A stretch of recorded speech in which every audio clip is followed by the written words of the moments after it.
Hi అండి. ఎలా ఉన్నారు అందరూ? నేనైతే చాలా బాగున్నాను. ఇక్కడ నేను ఎగ్ దోస అయితే ప్రిపేర్ చేసుకుంటున్నాను.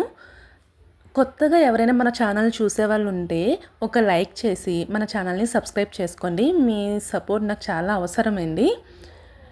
వీడియో స్కిప్ చేయకుండా లాస్ట్ వరకు చూడండి. చేసే ఎగ్ దోస మాకు తెలియకుండా ఉంటుందా ఏంటి, మాకు రాదా ఏంటి, నువ్వు వీడియో చేసి మరీ చూపిస్తున్నావు అనేసి మాత్రం అనుకోకండి. మీకు రాదని కాదు, బట్ నాకు వీడియో తీసి మీకు చూపించాలి అనిపించింది, అందుకే చేస్తున్నాను.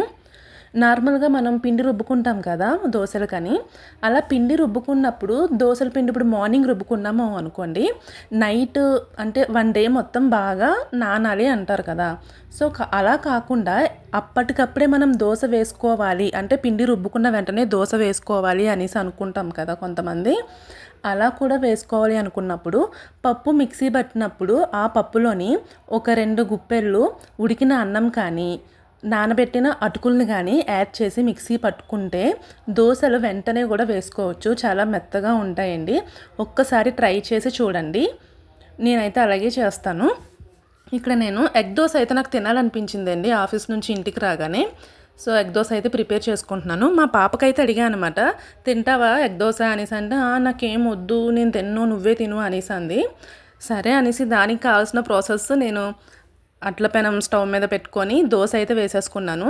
ఒక 3 ఎగ్స్ వరకు తీసుకున్నాను నేను. 3 ఎగ్స్ తీసుకొని ఒక గిన్నెలోని దాన్ని బీట్ చేసేసి ఉత్త ఎగ్గే అనమాట, అందులో ఇంకేం మిక్స్ చేయలేదు నేను.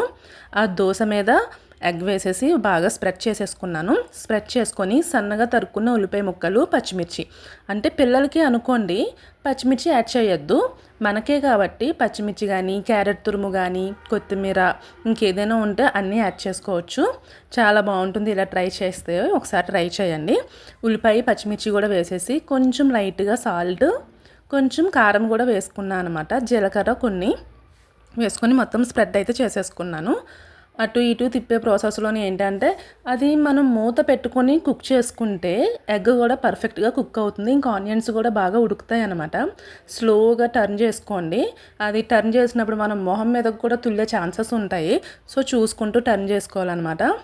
ఇప్పుడు కూడా మూత పెట్టి మీరు కుక్ చేసుకుంటే కుక్ చేసుకోవచ్చు, లేకపోతే నార్మల్గా అలాగా ఒక 5 మినిట్స్ 2 మినిట్స్ వరకు అలా కుక్ చేసుకుంటే ఆనియన్స్ మనకి కుక్ అయిపోతాయి అన్నమాట. మనం తింటాం కదా, తినే ప్రాసెస్లోని పిల్లలు కూడా చూసి టెంప్ట్ అవుతూ ఉంటారనమాట, బాగుంది అనేసి. సో నేను తినే ప్రాసెస్లోని మా పాపకు కూడా అమ్మ నాకు ఎగ్ దోశ కావాలి అనేసి అడిగింది. సో నేను తినేసాక ఎగ్ దోశ ఏంటి అంటే వేడివేడిగానే కదా తినాలి. సో నేను తినేసాక మా పాపకి ప్లెయిన్గా ఎగ్ దోశ వేసి ఇచ్చేసాను అనమాట.